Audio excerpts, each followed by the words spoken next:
russosbrand.com, where the pros are the pros. Well, AEW fans are a little confused because Kenny Omega, who's been out for the entire year with diverticulitis. It's pretty serious. I mean, that's, yeah. Yeah, he's been out the entire year with that. Well, now he's cleared to return, but he's returning in New Japan. I mean, they're like, this is one of the EVPs of the company, and New Japan gets his return. So he returned at an event, got into it with one of the wrestlers, and he's going to be having his return match, it appears, in January in New Japan instead of AEW. That brings up, because none of this makes business sense, okay? If for me, from, you know, the standpoint of business, here I am, I've invested his salary, you know, now these days, you know, wrestlers get like money whether they draw or not. Good for them. So, and we've discussed that. So, but I've put that into him, which for me is an investment. What I've really put into him, though, is I have put TV time, and I have put effort, and I have put money from TV time in addition to, because for every 30 seconds of that television time, I could have sold that to an advertiser. Instead, I gave that time to Kenny Omega. I've got an incredible amount of investment in Kenny Omega, and I've done so, obviously, because I'm expecting to get a return for that investment in the company. That's how this works. Is a promoter sees the opportunity that a potential performer can be a product that they can help sell on their platform, and that between the performer and the promoter, because it's a business relationship, that they will be able to exploit what the performer does, and together they will make money, the promoter making more of it because he's put the initial investment in of both the time, commercial time, and the effort in helping to craft or mold a persona or perception that this guy's a star or girl for that matter. And then the money, you know, that here, I'm going to pay you this much money before you even draw a dime. And yet it's okay that this guy's now taking all of that, and he's going to do his big return after a year for another company that now, unless there's some kind of standing agreement between the two companies to where they go, you know what, for letting us use Kenny Omega, we're going to give you this much money. Where does AEW and Tony Khan benefit from this at all? I don't understand this. Al, can I flip this on you for a second? Sure, yeah. I want to flip this on you for a second. This is where I always say, man, the marks have made it to the ring. I always say that. Well, that's obvious. Yeah, let's flip this for a second, and let's look at Kenny Omega's perspective. Bro, for Kenny, it's great. Well, no, I don't think it is. Hold on. I'm sure he's getting another payday. I know he is. I know he is. But hold on, Al. This guy is an executive vice president of the company, right? Which means that. Wait a minute. Means right? That his concern, his primary focus should be on AEW. Yeah, I mean, Al, right now, let's face it. AEW is barely keeping their head above water. Barely. Man, if I can interject. How many times you can interrupt me today, Al? I swear you've interrupted me 5 times in the first 9 minutes. Well, I missed you. Holy crap, man! Jeff and I had to, carry the show while you were. Go ahead, Al. Go ahead. Running away from your cult in Denver. I saw, and maybe I was mistaken. I don't know. And somebody else had brought it up to me too yesterday. There was a tweet on Twitter or X or whatever you want to call it now. I don't know if you call it Twitter a tweet and now X what that letter would be, a Z. They said that Matt Hardy had, and I had seen the post, but I didn't see who had posted it, a photo of the recent AEW Dynamite on a Wednesday in a like 10 or 12,000 seat arena. And they had like 1,400 people, and it was at 40% off for tickets. And they were condemning the lack of attendance. How, and he's like, oh, this is one of the problems. AEW's got to start running smaller buildings. Now, I'm not saying that Matt Hardy did it because I don't know. Somebody said that they saw that it was Matt Hardy. I didn't see who put it up. I had just seen it. And it was a short video clip showing a very empty arena and just a very small amount of people sitting around the ring itself. And that they Well, I don't think he's there. I don't think he's there anymore, Al. Oh, really? Yeah, that's what Yeah. this is what Al's interrupted me for, giving out false information. Jeff, can you please edit all that out? Well, I'm trying to find the post that he's looking for. There is no post. Yeah. There is no post. Al was was. probably, who knows what Al was doing. He saw some post in his sleep or What was some with it? his pillows while he was fluffing somebody. Who knows? Yeah. You Unbelievable. That's what I'm interrupted for. That's what I'm interrupted for when I was on a roll. I do think I found it though. What's it say? Yeah. Matt Hardy urges AEW to book smaller venues amid dwindling attendance issues. This is what I'm saying now.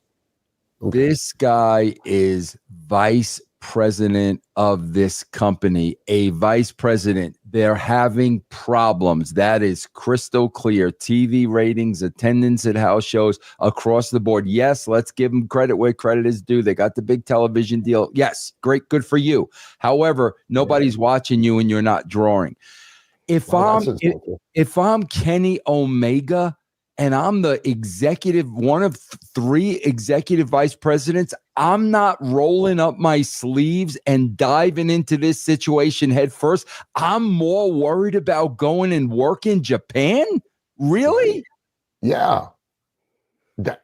Thanks for agreeing with me. I am. I mean, that's insane. Having this role in that company is a once in a lifetime chance for this guy. And he's more worried about wrestling matches in Japan. Why as a leader is Tony Khan not saying, listen, I love you.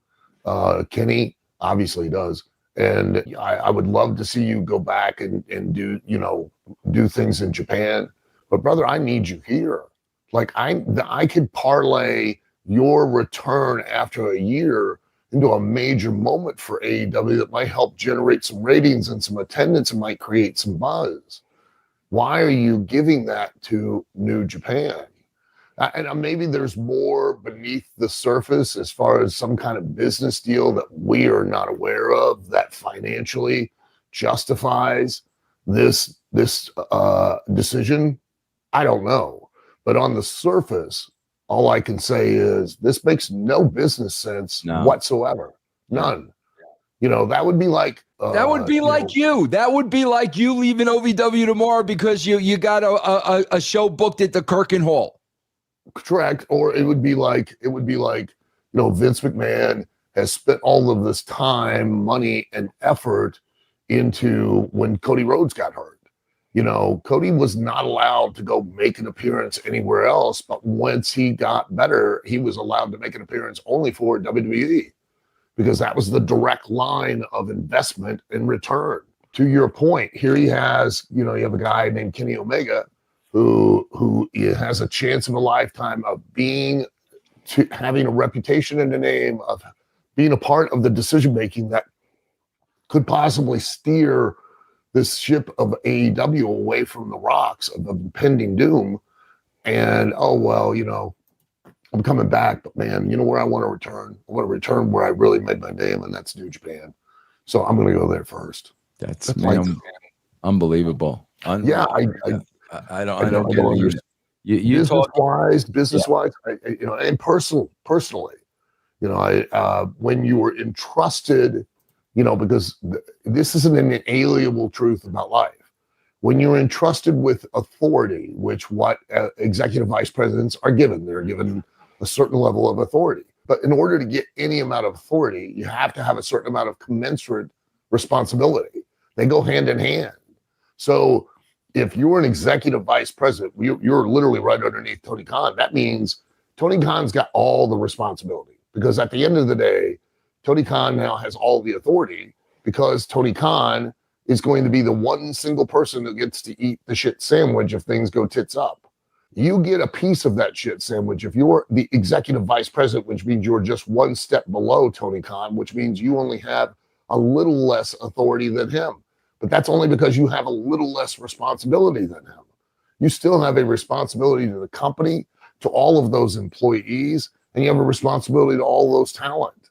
And it's very, very confusing as to why this is even occurring. Al, and when Kenny Omega looks ahead to his future, I mean, I know Kenny Omega, he must be mid-40s. I mean, I know he's in his 40s, but looking his head to his future, if I'm Kenny Omega, I'm saying to myself now, okay, I'm later on in my career, I'm in my mid-40s, I'm not going to be able to do this forever.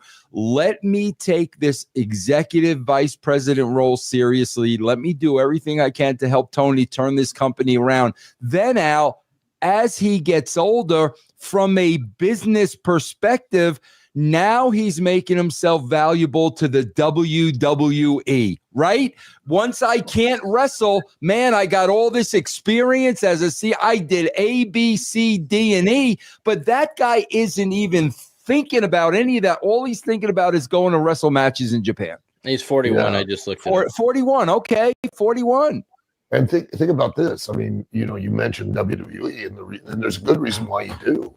Before WWF, before Vince McMahon, the concept of taking former wrestlers and putting them in positions of responsibility and authority to help guide and direct the talent and therefore the product and ensure potential attendance and revenue was unheard of. You had in all offices around the country, you had the promoter, you had the guys that ran the towns, and you had a booker. That was it, or a writer. You had, a booker. Wait, whoa. What is that? What is that? What is that? What is that? Anyway, so you had, that was all you had. You didn't have agents. You had a road agent, somebody who went and would basically kind of be a communication, and usually that was a lot of times was a referee that went to the towns with you, and they were there basically to collect the gate, to take it back to the office. That was their main responsibility, was to sit there and help direct your match or produce it and put it together for you or anything like that. It wasn't, I'd been in the business for 14 years and I'd never encountered an agent until I got there in WWE. That was the first time I had ever came into contact with people who were there to direct you to some degree or another. And let's face it, Gurria, Lanza, Rene, Goulet, all those guys, they literally just would walk up and go, hey, they need you over in 8 minutes, walk off. Or, hey, we need him up in 10 minutes, we need him over strong, or we need you over this way. And then they just walk away. Hey, Al, was Chief an agent when you were there, Chief? Yeah, he was still an agent. Did you get to work with him much as an agent? Not much. He didn't really talk a whole lot. You know what I mean? He just kind of sat back there with his hands on his, drum and he'd just kind of do this, and that was it. Yeah. Yeah, man, I would have. God, imagine sitting under that. A lot of those agents, again, because at the time the business was not a very verbally communicated business. It was a very tactile business, meaning you learn through experience.